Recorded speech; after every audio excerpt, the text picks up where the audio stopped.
شروع اللہ کے نام سے جو نہایت مہربان اور بے حد رحم والا ہے۔ ابراہیم علیہ السلام کا اپنے باپ کے لیے دعائے مغفرت کرنا وہ صرف وعدہ کے سبب تھا جو انہوں نے ان سے وعدہ کر لیا تھا۔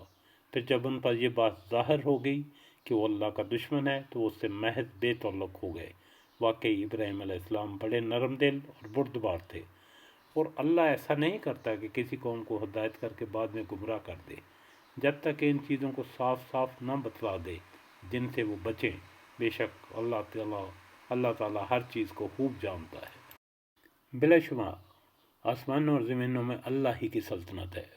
وہی زندہ کرتا ہے، وہی مارتا ہے، اور تمہارا اللہ کے سوا نہ کوئی دوست ہے نہ کوئی مددگار۔ اللہ تعالیٰ نے پیغمبر کے حال پر توجہ فرمائی اور مہاجرین اور انصار کے حال پر بھی، جنہوں نے ایسی تنگی کے وقت پیغمبر کا ساتھ دیا۔ اس کے بعد کہ ان میں سے ایک گروہ کے دلوں میں کچھ تو زلزل ہو چلا تھا، پھر اللہ نے ان کے حال پر توجہ فرمائی۔ بلا شبہ اللہ تعالیٰ ان سب پر بہت ہی شفیق اور مہربان ہے۔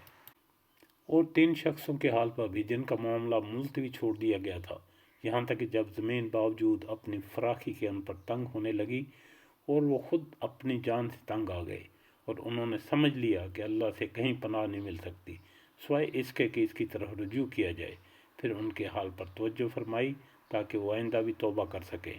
بے شک اللہ تعالیٰ بہت توبہ کرنے والا اور بڑا رحم والا ہے۔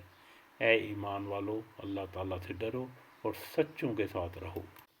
مدینہ کے رہنے والوں کو جو دیہاتی ان کے گرد و پیش ہیں، ان کو یہ زیب نہ تھا کہ رسول اللہ کو چھوڑ کر پیچھے رہ جائیں، اور نہ یہ کہ اپنی جان کو ان کی جان سے عزیز سمجھیں۔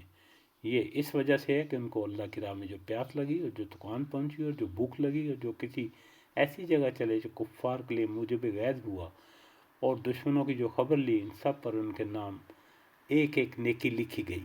یقیناً اللہ تعالیٰ مخلصین کا اجر ضائع نہیں کرتا۔